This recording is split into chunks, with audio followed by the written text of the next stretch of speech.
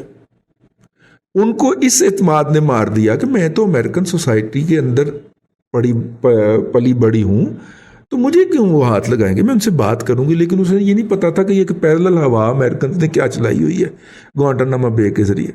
وہ اس کی زد میں آ گئی. اب امریکن اگر انہیں چھوڑتے ہیں تو ان کا وہ والا جو پورا بیانیہ ہے اس کا رگڑا نکل جاتا ہے. جیسے جابر موتی والا صاحب، ایک کیس پچھلے دنوں آپ نے دیکھا نا، جابر موتی والا صاحب جو تھے، ایف بی آئی نے ان کے خلاف سٹنگ آپریشن کیا انڈیا کے شکایت کے اوپر کہ یہ داؤد ابراہیم کے پیسے پاکستان کی سٹاک مارکیٹ میں لگاتا ہے. انہوں نے سٹنگ آپریشن کیا. اس سٹنگ آپریشن کے نتیجے کے اندر اس کو بندے کو لندن میں تر دیا گیا. وہ کہیں گیا ہوا تھا، وہاں پہ تر لیا گیا. وہاں پہ جب اس کو ڈیپورٹ کرنے لگے، اس نے عدالت میں اپیل کر دی. اس نے کہا جی مجھے ڈیپورٹ نہیں کر سکتے آپ. ٹھیک. اب ایف بی آئی کہے جی ہم نے تو بڑی اس کے خلاف انویسٹیگیشن کی ہے، اتنے $1 ملین خرچ کیے ہیں، یہ کیا وہ کیا. بھائی ماما کتنے ہوں گے، ثبوت کتنے؟ ثبوت برطانیہ کی عدالت کے اندر امریکی ایف بی آئی پیش نہیں کر سکی. وہ بندہ بیچارہ پچھلے کئی سالوں سے برطانیہ کی جیل میں تھا، گرفتار وہ ہو چکا تھا لیکن ڈیپورٹ اس نے ہونا تھا، عدالت میں کیس پینڈنگ تھا. فائنلی جس کے ذریعے سٹنگ آپریشن کیا تھا، جس بندے کے ذریعے، اس کا ضمیر جاگا. اس نے کہا جی اس کے خلاف کوئی الزام نہیں ہے. چونکہ ایف بی آئی کے افسران اتنے $1 ملین لے کے اپنے محکمے سے کھا چکے ہیں، لہذا وہ اس کو رگڑنا چاہتے ہیں. جب اس کا بیان حلفی دیا گیا تو عدالت نے 1 سیکنڈ سے پہلے اس کو رہا کیا اور وہ بندہ باعزت طریقے سے پاکستان آ گیا. یار میں یہ بات کرنا نہیں چاہ رہا کیونکہ پھر وہ پیٹ میں ٹانکے اور پھر بیلٹیں شیلٹیں آ جاتی ہیں. پاکستان کے اندر مسنگ پرسن جو کہ زندہ ہیں وہ کیوں گھر نہیں آ پا رہے؟ اس کے اندر بھی یہی ہے کہ وہ بے گناہ ہیں. وہ جب یہاں پہ آ کے اس سوسائٹی کو بتائیں گے کہ ہمارے ساتھ کیا ظلم ہوا ہے، اگرچہ یا وہ بے گناہ ہے یا کچھ لوگوں کی نام نہاد جو وٹے کے ساتھ اپنی تشریف پونجا کرتے تھے، ان کی انائیں جو ہیں اس کے راستے کے اندر حائل ہیں. ٹھیک ہے نا، ان کی انائیں حائل ہے، وہ بندے بے گناہ ہیں. عافیہ صدیقی جو ہے وہ بے گناہ ہے، لیکن اس کے ہسبینڈ نے جو اس کے خلاف بکواس کر کے اور جھوٹے سچے جو ثبوت دے رکھے ہیں اور اس کے اوپر ایف بی آئی نے جو کیس بنا رکھے ہیں وہ سارے دھڑام سے گرتے ہیں. ایف بی آئی کی کریڈیبلٹی زیرو ہو جاتی ہے.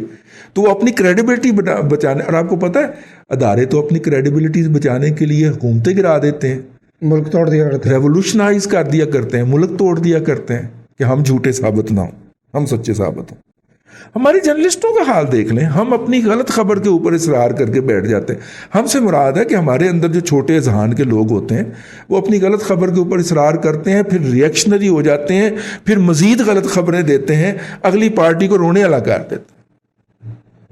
الحمدللہ پورے پروفیشنل جو سٹینڈنگ ہے اس کے اندر ایک بات رکھی کہ یار میں نے اپنی بات کر لی ہے نا، میں نے اس کو جتنا ڈیمیج کرنا تھا، جتنی اس کی بےزتی کروانی تھی کروا دی ہے، اب اس کو رونے تو دو نا یار، اس کا رونے کا حق ہے.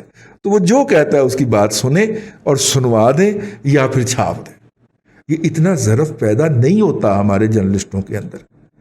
اسی طرح اتنا ظرف نہیں ہے ان کے اندر کہ وہ کہیں کہ ہم نے پورا بیانیہ غلط بنیاد کے اوپر رکھا تھا. ٹھیک ہے، اور جب وہ نہیں مانتے تو پھر عافیہ صدیقی رہا نہیں ہوتی. جی نیکسٹ میسیج، آخری میسیج آج کے پروگرام کا. تیمور یوسف کہتے ہیں دادا جی آپ کی باتیں سن کے ایسا لگتا ہے کہ ریمیٹنس اور منی لانڈرنگ میں کوئی کنیکشن ہے، ایسا ہے؟